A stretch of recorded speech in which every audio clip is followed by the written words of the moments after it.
हर किसी का निजी सफ़र होता है, हर किसी के लिए यूनिक होता है, क्योंकि इसीलिए हम इसको अलग-अलग जो है व्यक्ति के लिए अलग-अलग निवेश की जर्नी कहते हैं। क्योंकि आप कहाँ निवेश करना चाहते हैं, कौन से प्रोडक्ट्स में आप निवेश कर सकते हैं, आप कितने लंबे समय का नज़रिया रख सकते हैं, आप जोखिम कितना ले सकते हैं, यहाँ से आगे कैसे बढ़ेगी। और इन्हीं तरह की इसी निवेश की जर्नी में मदद करने के लिए हम लेकर आते हैं आपके लिए ये खास कार्यक्रम, जिसका नाम है निवेश की एबीसीडी। नमस्कार, मैं हूं आपके साथ सौमित्र बुतकर, और हमारे जो आज के मेहमान हैं उनकी खास बात यह है कि वो निवेशकों को उनकी भाषा में, आसान भाषा में ये समझाते हैं कि किस तरह से आपको करंट सिचुएशन में चाहिए और कैसे अपने निवेश को ज़्यादा मुनाफे से भरा बनाना चाहिए। तो स्वागत मैं करना चाहूँगा हमारे आज के खास मेहमान त्रिदीप भट्टाचार्य जी का, जो कि हैं CIO equities Edelweiss wealth management में। बहुत बहुत स्वागत त्रिदीप जी आपका ईटी नाउ स्वदेश पर। सो त्रिदीप सर, ये समझना चाहेंगे कि इस समय जितनी भी हम चीज़ें सुन रहे हैं, देख रहे हैं, हमारे ये कि महंगाई बहुत बढ़ रही है, इससे आम आदमी की जेब कट रही है, ऐसा लग रहा है। इस समय में जो निवेश करते हैं, पोर्टफोलियो बनाते हैं, उन्हें कैसे अपने पोर्टफोलियो को बैलेंस करना चाहिए महंगाई को ध्यान में रखते हुए? आई थिंक बहुत अच्छा सवाल, and thanks for having me on the show. मैं ये कहूँगा कि इन्फ्लेशन जो है अल्टीमेटली कोई अर्निंग से ज्यादा महंगी हो रही हो, मतलब आपको उसको खरीदने की क्षमता पहले से कम हो गई। तो इन सच सर्कमस्टेंसेस दो तीन चीजों का ध्यान रखना चाहिए इन्वेस्टिंग पॉइंट ऑफ व्यू से। पहली बात तो ये that amongst various asset classes, equities and gold, these are two such classes where investors do well in the case of when in an inflationary condition. दिख रहा है कि इन्फ्लेशन बढ़ रहा है, जैसा आपने कहा कि बहुत स्पेसिफिक उन कंपनियों पर शायद फोकस करना चाहिए अगर इक्विटी पोर्टफोलियो आपका है तो, जिनके पास प्राइसिंग पावर हो। क्या ऐसा करना चाहिए कि आप इक्विटीज से थोड़ा दूर हटें, गोल्ड पर फोकस करें? कई लोग होते हैं जो हमारे देश में वैसे भी गोल्ड के प्रति बहुत ज़्यादा चाहत रहती है लोगों की। ऐसा लगता है कि आपने अगर गोल्ड लिया तो वो तो लॉन्ग रन में चलेगा ही चलेगा। इन्फ्लेशनरी एनवायरनमेंट, लेकिन इन्फ्लेशनरी एनवायरनमेंट में इक्विटीज भी अच्छा करता है as compare to other asset classes. तो equities and gold are two such asset classes which generally do well in inflationary circumstances. So कितना इक्विटीज में होना चाहिए, कितना गोल्ड में होना चाहिए, वो एसेट एलोकेशन का इशू है।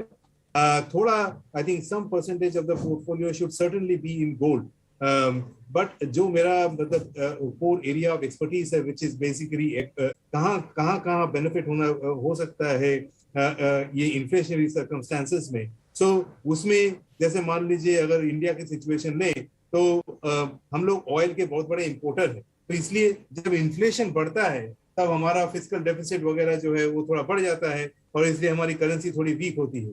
सो इसके मतलब एक तो थोड़ा एसेट एलोकेशन में एलोकेशन टुवर्ड्स गोल्ड इंक्रीज बनता है। दूसरा, इवन विद इन एक्विटीज अगर हम देखें तो उसमें भी थोड़ी सी पोर्टफोलियो एलोकेशन चेंज करने की जरूरत है। We have to orient towards companies which are pricing power, which are consumer facing companies, और we should have companies which are commodity earners, या फिर जिनको कमोडिटी से बेनिफिट होता हो।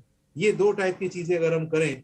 यहाँ पर एक थॉट और आता है, कई बार ऐसा लगता है कि हमारे देश में इन्फ्लेशन अगर बढ़ रहा है, महंगाई हमारे देश में बढ़ रही है, तो क्या हम किसी और देश की तरफ देखें? अब तो म्यूचुअल फंड के ज़रिए हमारे पास ये ऑप्शंस हैं कि हम विदेशी बाज़ारों में भी पैसे लगा सकते हैं। क्या इस सिनेरियो में आप ये रिकमेंड करेंगे कि जब रीबैलेंस हो रहा है पोर्टफोलियो तो आपको जो फॉरेन इक्विटीज़ हैं या करना चाहिए? सो इसका जवाब मैं दो तरीके से देना चाहूंगा। एक तो सबसे पहले जो मैं कहना चाहूंगा कि आपके एसेट एलोकेशन में थोड़ा, जैसे मैंने कहा, गोल्ड भी होना चाहिए, वैसे थोड़ा ही इंटरनेशनल पोर्टफोलियोज भी होने चाहिए। So and from that perspective international diversification is the way to go going forward. But इसके बीच में अगर हम अपने देश और तो हम पाएंगे कि अगर आप यूनाइटेड स्टेट्स में देखें तो वहां पर इन्फ्लेशन जो है वो इतना बढ़ गया है कि 1970s के हिसाब से, मतलब 1970s तक का लेवल तक में पहुंच गया है। तो बहुत ज्यादा इन्फ्लेशन प्रॉब्लम। अगर हम यूरोप में देखें तो यूरोप में सिचुएशन ये है कि उनका जो almost 50% of energy needs come from Russia. So from that perspective point of view, from an economic stand point. अगर हम चाइना में देखें तो वहां पे चाइना और एशिया में तो कोविड रिलेटेड सिनेरियो अभी भी बना हुआ है। उसके कंपैरिजन में, ये सबके कंपैरिजन में अगर हम इंडिया का सिचुएशन देखें, हमारा एक ही प्रॉब्लम है, वो ये है कि ऑयल जब भी 100 के ऊपर जाता है हमारे देश को थोड़ी बहुत टेंशन होनी शुरू है। एशिया को देखें तब आप पाएंगे कि ये वाला problem which ultimately is an inflation problem is a easier problem to solve than the other problem that is there. So कहने का मतलब ये कि थोड़ा बहुत diversification from a global standpoint जरूरी है, बट आई थिंक इंडिया की जो आज के देश में स्थिति है वो पहले से काफी बेहतर है, particularly in the global context. So अपने कोर पोर्टफोलियो को इंडिया में थोड़ा सा एलोकेट करें, would be the best way forward in my opinion. बिल्कुल, जैसा कि कहते भी हैं कि known devil is better than an unknown friend. हमारे देश की जो समस्या है उसको आसानी से सुलझाया जा सकता है। हमको पता है कि हमारे चैलेंजेस क्या हैं। हमारी सरकार, हमारी आरबीआई, ये सब इस कोशिश में लगे ही रहते हैं कि महंगाई को जो है काबू में किया जाए, और इसलिए फोकस, जैसा आप भी कह रहे हैं, कि बाहर वाले हों तो वो बेहतर रहेगा। एक सवाल मेरा उन निवेशकों के लिए होगा त्रिदीप सर कि जो लोग प्योर इक्विटी निवेशक हैं, अभी हम देख रहे हैं कि काफ़ी ज़्यादा उतार चढ़ाव, चाहे वो ग्लोबल मार्केट्स हों या इंडियन मार्केट्स हों, उसमें भी देखने को मिल रहा है। अब जब हम बात कर रहे हैं कि महंगाई के चलते हमें थोड़ा रीबैलेंस करना चाहिए, डाइवर्सिफाई करना चाहिए अपने पोर्टफोलियो को, अगर मैं प्योर इक्विटी कहाँ होना चाहिए? बड़े शेयरों पर जनरली लॉन्ग टर्म में रिटर्न्स अच्छे मिलते हैं, या मिड कैप, स्मॉल कैप में जिनमें जल्दी रिटर्न मिलने की संभावना ज़्यादा होती है? बहुत अच्छा सवाल। पर्टिकुलरली ये बहुत बड़ी डिलेमा रहती है। मैं यहाँ पे भी जिनसे भी बात करता हूँ इस डायरेक्शन में, इसलिए मैंने कहा कि ये सवाल बहुत ही टॉपिकल जरूरी है। पहली बात तो ये कि अगर हम जहां से आ रहे हैं, मतलब पिछले 12 महीने से 18 महीने का अगर रिटर्न हम देखें तो हम पाएंगे कि मिड और स्मॉल कैप बहुत अच्छा रैली कर चुके हैं ऑलरेडी। सो लार्ज कैप जो आप कह रहे हैं, बड़े शेयर, वो लार्ज कैप पिछले साल मिड और स्मॉल कैप 45 to 55% ऑलरेडी बढ़ चुके हैं। तो वहां पे हम लोग, और यहाँ पे हम बात कर रहे हैं, तो इसलिए जो पहले एक वैल्यूएशन डिफरेंशियल होती थी जिसके चलते आपको मिड और स्मॉल कैप में बहुत तुरंत रिटर्न मिल जाता था, अभी वो सिचुएशन वैसा नहीं है। अभी सिचुएशन ऐसा है कि वो लार्ज कैप हो, मिड कैप हो, स्मॉल कैप हो, कहाँ पे अर्निंग्स अपग्रेड आने की अंदेशा ज्यादा है, वहां पे आप cap based strategy is the first point that I would like to make. Second, जो चीजें इन्वेस्टमेंट स्टाइल रिलेटेड चेंज जो हुई है वो ये है कि पिछले 3-4 महीने में इंटरेस्ट रेट रेजीम जो है वो चेंज हुआ है। पहले पिछले 10 सालों में हम देखते आए हैं कि इंटरेस्ट रेट ग्लोबली गिरते रहे हैं। पहली बार because of inflation interest rate थोड़ा बढ़ना चालू हुआ। स्टॉक्स ओरिएंटेड पोर्टफोलियोज होते हैं, उनसे थोड़ा बच के रहना चाहिए। थोड़ा से वैल्यू और थोड़े से जो सेक्टर्स जहाँ पे वैल्यूएशन फैक्टर ज्यादा हावी हो, वैसे जगहों में निवेश करना चाहिए from a pure equity investor stand point. तो ये दूसरा पॉइंट हुआ कि इन्वेस्टमेंट स्टाइल चेंज को मद्देनजर रखते हुए इन्वेस्ट करना चाहिए। तीसरी बात, कुछ हद तक जो Russia Ukraine war related supply chain challenge है वो भी है। इसका मतलब ये है कि काफी चीजें दुनिया में काफी जगह रुकी पड़ी, इसलिए जो है इन्फ्लेशन और चीजें जगह पे नहीं है, इसलिए इन्फ्लेशन ज्यादा है। ये अगले 6 से 9 महीने में कुछ तो कम होंगी, शायद इतना कम ना हो जितना पिछले साल थी, बट कुछ तो कम होंगे। इसको देखकर डरे नहीं, बल्कि थोड़ा सा लॉन्ग टर्म आउटलुक लेकर के ट्रांचेस में, एक लमसम नहीं, ट्रांचेस में अगर हम इक्विटीज में पैसा डालें तो एक bottom up stock picking portfolio में अगले 2 से 3 साल में पैसे बनने के अच्छे आसान हैं।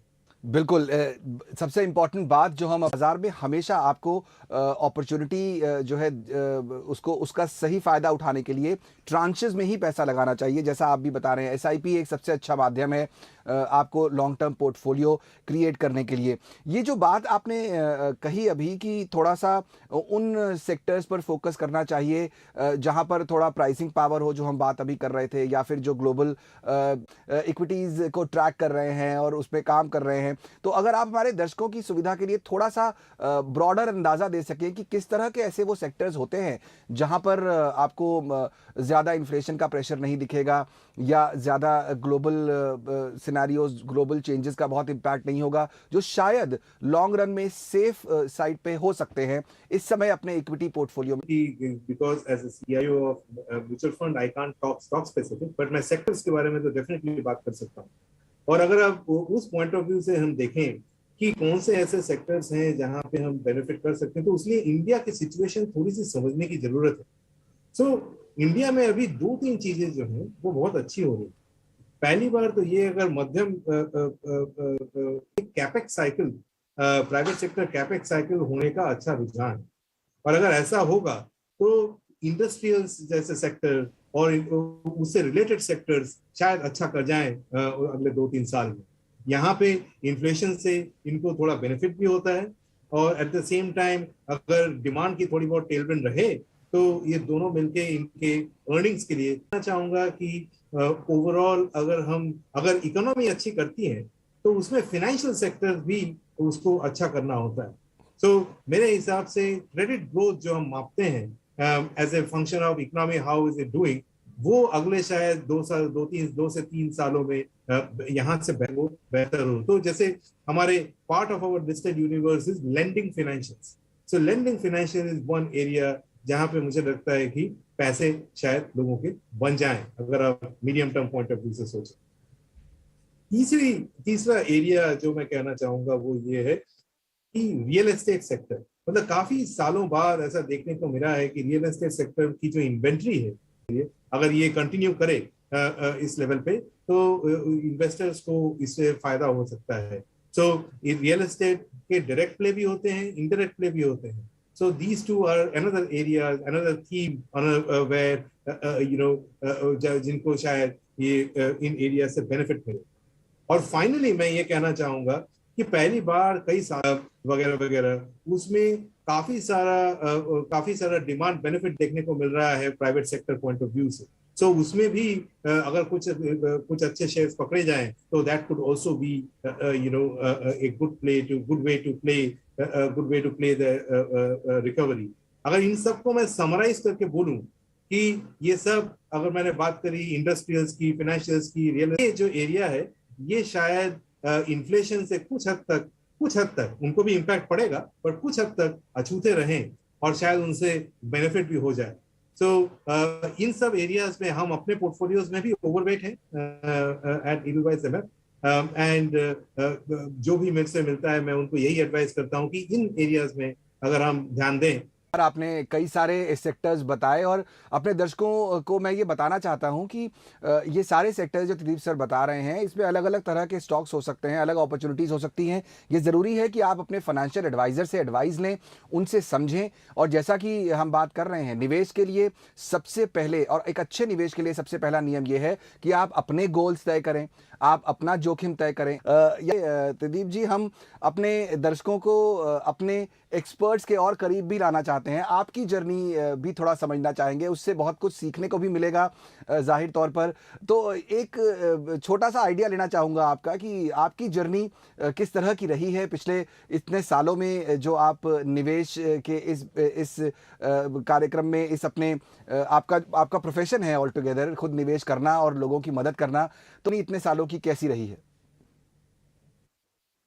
सो पहली बात तो मैं बोलूं, जब मैं बोलूंगा जब शायद और ज्यादा बुरा लगूंगा, बट मेरी जर्नी शुरू हुई 1999 में। सो 99 के बाद 2000, 2008 और 2020 मैं 3 रिसेशन देख चुका हूँ और उससे इक्विटीज कैसे बाहर निकल के आता है और पैसे कैसे बनते हैं और कैसे नहीं बनते हैं ये देख चुका हूँ। ये देखने के बाद आपके दर्शकों के साथ शेयर करना चाहूंगा। एक तो मैंने जैसे आपको कहा कि time in the market is more important then timing the market. काफी लोग जो है ये सोच लेते हैं कि थोड़ा शायद बेहतर समय हो तब हम पैसा डालें। बेहतर समय अल्टीमेटली ऐसा कुछ होता नहीं है। Time in the market is lot better, तो इसको फॉलो कर सकते हैं। दूसरी चीज जो इक्विटी मार्केट में लोगों को डर लगता है वो ये है कि वोलेटिलिटी जो होती है वो उससे हमेशा डरा देती है, तरीके से ऊपर जाते हैं।